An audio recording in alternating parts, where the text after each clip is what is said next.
साथ नहीं जा सकते हैं। एक मौका तेजस्वी को दीजिए, वैकेंसी ही नहीं है।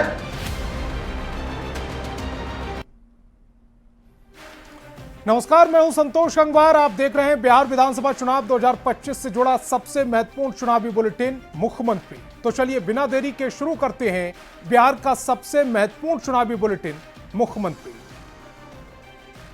लालटेन वालों ने जंगल राज दिया, अब हम लोग कभी उसके साथ नहीं जा सकते हैं। एक मौका तेजस्वी को दीजिए, वैकेंसी ही नहीं है। मुख्यमंत्री की शुरुआत सबसे बड़ी चुनावी खबर के साथ करेंगे। बिहार की 17वीं विधानसभा चुनाव के आखिरी सत्र की शुरुआत हो चुकी है। विपक्ष के हंगामे के बीच बिहार विधानसभा के मानसून सत्र का आज आगाज हो गया।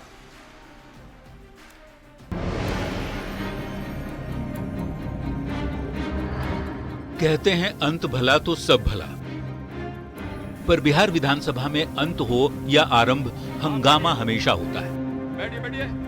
बैठिए, पटांग बात मत करिए, बैठिए। 17वीं विधानसभा के आखिरी सत्र की शुरुआत भी हंगामे के साथ हुई। सदन की कार्यवाही शुरू होने से पहले ही विपक्ष सदन के बाहर बैनर पोस्टर लेकर हंगामा करने लगा।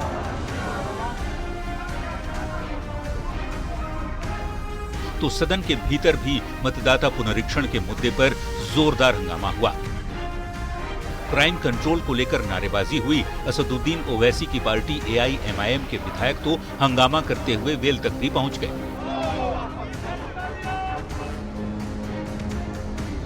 विधानसभा स्पीकर विधायकों से शांत रहने की अपील करते रहे, पर हंगामा जारी रहा। शोरगुल के बीच ही वित्त मंत्री सम्राट चौधरी ने सदन के पटल पर अनुपूरक बजट पेश किया। फिर शोक प्रस्ताव के बाद सदन की कार्यवाही मंगलवार तक के लिए स्थगित कर दी गई।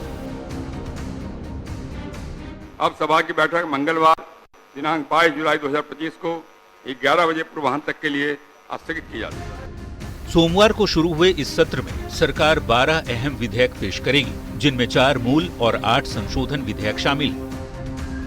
ये सत्र कहने को तो सिर्फ 5 दिन का है, पर इसे बेहद अहम माना जा रहा है, क्योंकि मानसून सत्र के बाद सीधा विधानसभा के चुनाव होंगे और ऐसे में ये सत्र न केवल विधायी कार्यों के लिहाज से महत्वपूर्ण होगा, बल्कि आगामी विधानसभा चुनाव का एजेंडा भी सेट करेगा।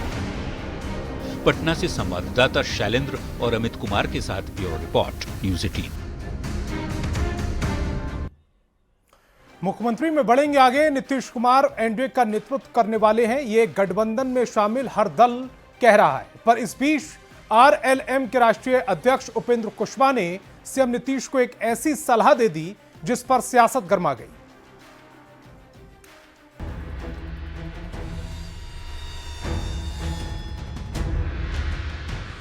मुख्यमंत्री नीतीश कुमार के बेटे निशांत कुमार को RLM प्रमुख और कभी नीतीश के बेहद करीबी रहे उपेंद्र कुशवाहा ने जेडीयू की नई उम्मीद बता दिया है।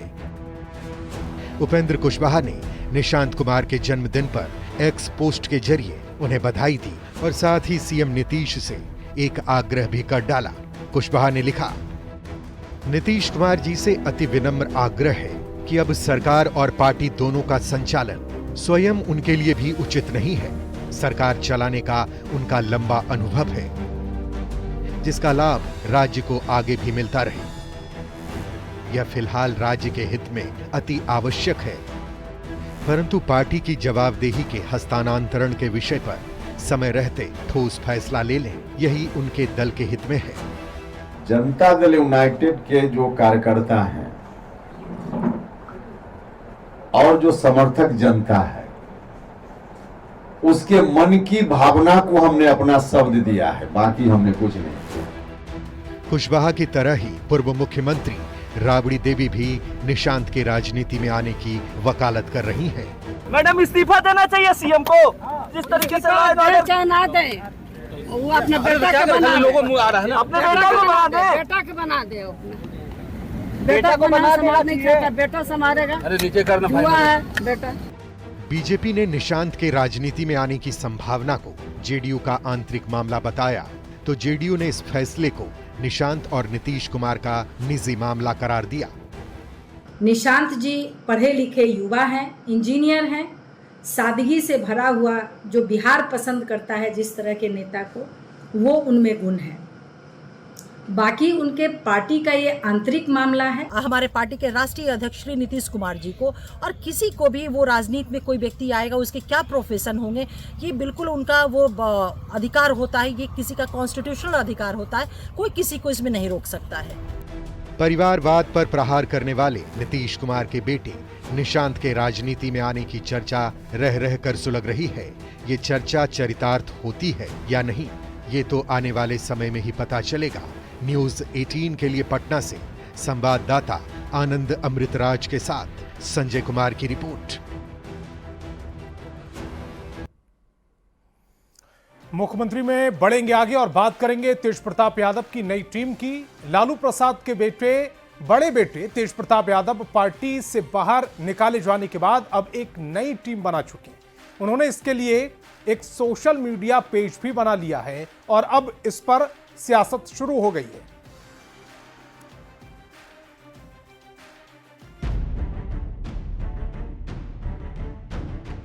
तेज प्रताप यादव अब अपनी नई टीम तैयार कर रहे हैं।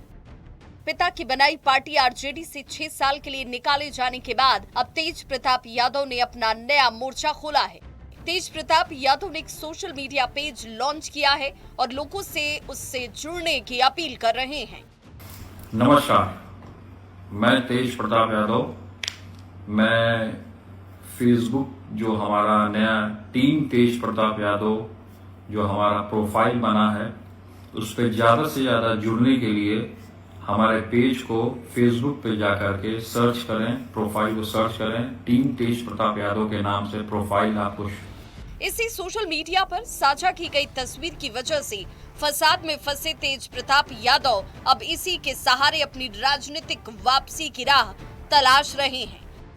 आरजेडी अभी इस मामले पर कुछ भी कहने से बच रहा है, पर विरोधी खुलकर बोल रहे हैं। जिन्होंने आपको राजनीति में जबरन खींचा, वैसे पिता लालू प्रसाद जी और गोद में खिलाने वाली माता राबड़ी देवी जी का फोटो हटाकर आप क्या संदेश देना चाहते हैं तेज प्रताप जी? ये दोनों तो रक्त से भी अधिक प्रिय हैं आपके। कौन है? अब तेज प्रताप यादव जी अलग राह पर हैं, अलग संगठन, अलग झंडा, अलग रंग, अलग रणनीति, और चुनौती किसको? सीधा राष्ट्रीय जनता दल को। आने वाले समय में राजद के कुनबे को इसका खामियाजा। राजनीति में हर व्यक्ति की अपनी एक पहचान होती है और अपनी एक सोच होती है। अपनी सोच और विचारधारा के साथ चल सकता है। ये मामला इंटरनल आरजेडी का है। इस पे सही जवाब और सही कमेंट आपको उन लोगों से ही मिलेगा। आज वो अपने परिवार के साथ न्याय नहीं कर पा रहे हैं, क्या वो 14 करोड़ बिहार वासियों के प्रति न्याय कर पाएंगे? आज उनको ये जवाब देना चाहिए जनता को, और ये बताना चाहिए कि तेज प्रताप यादव जी का क्या भविष्य होगा। चुनाव से पहले तेज प्रताप यादव की राजनीतिक गतिविधि बढ़ गई है। कुछ दिन पहले ही वे महुआ विधानसभा क्षेत्र में भी पहुंचे और अब सोशल मीडिया पेज बनाकर लोगों से जुड़ने की अपील कर रहे हैं। इस पेज में न तो लालू परिवार का जिक्र है, न ही आरजेडी का कोई संबंध। ऐसे में देखना दिलचस्प होगा कि तेज प्रताप यादव अपने पिता के आशीर्वाद के बगैर कितने सफल हो पाते हैं। न्यूज 18 के लिए पटना से संवाददाता रवि एस नारायण के साथ ब्यूरो रिपोर्ट। मुख्यमंत्री में अब आपको सुनवाते हैं बयान बवाली, यानी ऐसा बयान जिस पर बवाल मचा हुआ है। जेडीयू एमपी देवेश चंद्र ठाकुर ने बिहार में बढ़ते अपराध को लेकर विपक्ष पर बड़ा आरोप लगा दिया। उन्होंने बिना नाम लिए आरजेडी पर बिहार में हो रही आपराधिक घटनाओं का जिम्मेदार बताया तो बवाल मच गया।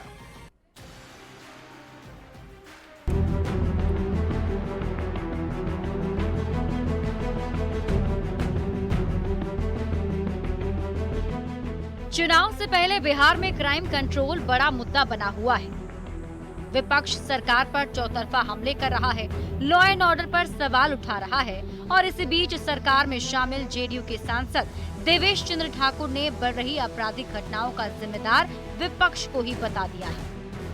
हमेशा देखा गया है कि जब चुनाव आता है तो हमारे जो विपक्षी दल लोग हैं, खास करके बिहार के विपक्षी दल, इनकी गतिविधियां तेज हो जाती है। आज से नहीं, हमारे जितने विपक्षी दल यहाँ पर लोग हैं, क्राइम के जो मास्टर लोग हैं। आरजेडी ने देवेश चंद्र ठाकुर के बयान पर खुला चैलेंज देते हुए कहा कि अगर सरकार को किसी पर शक है तो वो उसके खिलाफ एक्शन ले। अगर आपको किसी शक पर है, किसी पे शक है, राष्ट्रीय जनता दल, इंडिया अलायंस के किसी भी पे शक है, कृपया करके उस पर एक्शन लें, उसको आप अंदर डालें, हल्की बात ना करें। तो कांग्रेस ने सरकार पर जिम्मेदारी से पल्ला झाड़ने का आरोप लगा दिया। अपराध से पल्ला झाड़ना ये जेडीयू और सरकार का काम है, लेकिन ऐसा काम सरकार का नहीं होता है। सरकार का काम होता है कि अपराध पे जिम्मेदारी सुनिश्चित करना और अपराध से निपटना। स्पष्ट लगातार हो रहा है कि अपराधी का संरक्षण सिर्फ और सिर्फ सरकार की ओर से मिल रहा है। बिहार में बढ़ते अपराध को लेकर सियासी संग्राम तेज है। सरकार में शामिल सांसद विपक्ष पर उंगलियां उठा रहे हैं तो विपक्ष सरकार को उसकी जिम्मेदारियों का आईना दिखा रहा है। न्यूज़ 18 के लिए सीतामढ़ी से संवाददाता राकेश रंजन के साथ पटना से संजय कुमार की रिपोर्ट।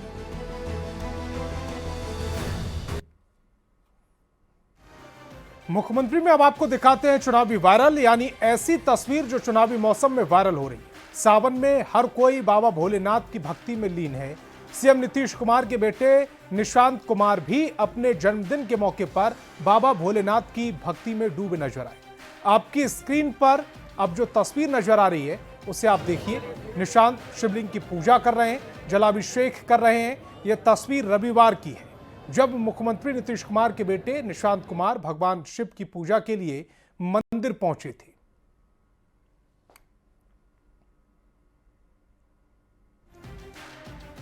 तो शिवलिंग की पूजा करते हुए निशांत कुमार इन तस्वीरों में नजर आ रहे हैं। उससे पहले उन्होंने जो मुख्यमंत्री यानी कि अपने पिता का आशीर्वाद लिया, उनके पैर छूकर आशीर्वाद लिया और उसके बाद वो शिवलिंग की पूजा करने पहुंचे, यानी कि बाबा भोलेनाथ के दर पर माथा टेकने पहुंचे। रविवार की ये तस्वीर इस समय आपकी टेलीविजन स्क्रीन पर जो चुनावी मौसम में जमकर वायरल हो रही है।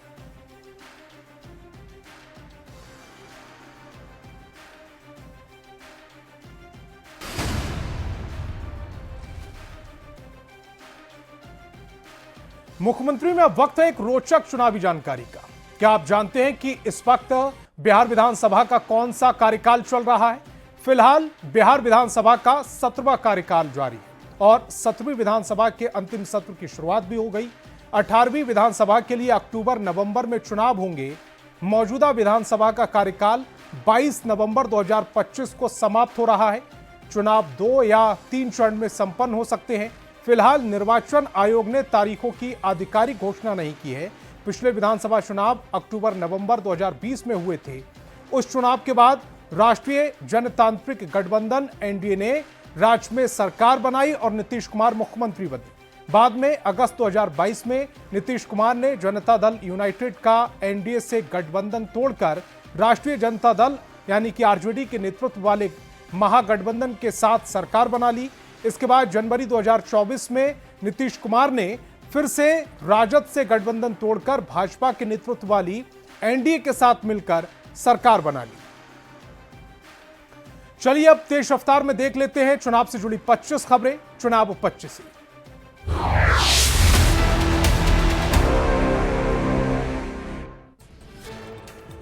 संसद सत्र से पहले प्रधानमंत्री मोदी का ऑपरेशन सिंदूर और पहलगाम हमले पर बड़ा संदेश, कहा देश अच्छे ढंग से बढ़ रहा आगे। संसद में ऑपरेशन सिंदूर पर चर्चा की मांग को लेकर विपक्ष का जोरदार हंगामा, सदन की कार्यवाही कल तक के लिए स्थगित। प्रधानमंत्री मोदी ने कहा सेना ने 22 मिनट में आतंकी ठिकानों को तबाह किया। तेज प्रताप यादव ने बनाया अपना अलग सोशल मीडिया पेज से आरजेडी का सिंबल और नाम हटाया। अलग फेसबुक पेज पर खुद को किया एक्टिव।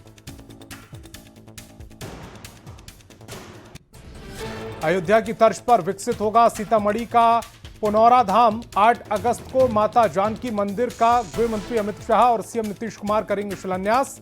केंद्रीय गृह राज्य मंत्री नित्यानंद राय ने लिया जायजा। बिहार विधानमंडल के मानसून सत्र का आगाज, मतदाता पुनरीक्षण के मुद्दे पर जोरदार हंगामे के बाद कल तक के लिए कार्यवाही स्थगित। हमले के बीच सम्राट चौधरी ने सदन के पटल पर रखा अनुपूरक बजट। पटना में एनडीए विधानमंडल दल की बैठक, सीएम नीतीश और डिप्टी सीएम सम्राट चौधरी समेत तमाम मंत्री और नेता शामिल। मानसून सत्र की रणनीति पर मंथन। एनडीए की बैठक पर मंत्री विजय चौधरी का बयान, कहा बैठक में विधानमंडल के सत्र को लेकर चर्चा, सदन में कुल 12 विधेयक आ सकते हैं। विपक्ष पर जेडीयू नेता संजय झा का जोरदार पलटवार, पूछा ऑपरेशन सिंदूर पर सवाल उठाने वाले मुंबई अटैक के वक्त क्यों चुप थे, एसआईआर पर हंगामा करने वालों को संविधान पर भरोसा नहीं, बिहार में बिल्कुल दुरुस्त है कानून व्यवस्था। आज से शुरू हो गया बिहार विधानमंडल का मानसून सत्र, पहले दिन फुल कॉन्फिडेंस में दिखे सीएम नीतीश कुमार, जेडीयू के विधायकों ने स्वागत किया। बिहार विधानसभा के पार्टिकों में विपक्ष का हंगामा, अपराध के मुद्दे पर कांग्रेस का विरोध प्रदर्शन। बिहार विधानसभा के मानसून सत्र में नेता प्रतिपक्ष तेजस्वी यादव की बड़ी मांग, एसआईआर पर चर्चा करने की मांग।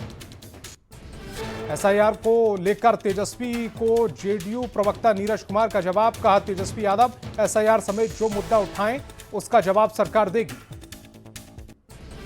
बिहार में विशेष गहन पुनरीक्षण पर केंद्रीय मंत्री राजीव रंजन सिंह का बयान, कहा एसआईआर पर चर्चा करने से कौन भाग रहा है, देश का नागरिक नहीं तो मतदाता कैसे करेगा, मतदान कैसे करेगा। मानसून सत्र पर बीजेपी सांसद राजीव प्रताप रूडी का बड़ा बयान, कहा यह सत्र जश्न का सत्र होगा। मानसून सत्र के पहले दिन बिहार में विपक्ष के तेवर तल्ख, जेडीयू विधायकों ने बैनर पोस्टर के साथ विधानसभा में किया जोरदार हंगामा। एआईएमआईएम विधायक अख्तरुल ईमान ने वोटर सर्वे पर उठाए सवाल, कहा जो डॉक्यूमेंट्स मांगा जा रहा वो गलत है। आरएलएम प्रमुख उपेंद्र कुशवाहा का सीएम नीतीश से आग्रह, कहा नीतीश बिहार की सत्ता संभाले, निशांत को सौंपे जेडीयू की कमान। निशांत कुमार के राजनीति में आने की राबड़ी देवी ने की वकालत, कहा नीतीश से बिहार नहीं संभल रहा, निशांत को सत्ता दे दें, वो युवा हैं, बेहतर काम करेंगे। निशांत कुमार की राजनीति में आने के सवाल पर जेडीयू का गोलमोल जवाब, कहा सीएम नीतीश कुमार को लेना है फैसला। निशांत की राजनीति में आने की चर्चा पर बीजेपी का बयान, कहा यह जेडीयू का आंतरिक मामला।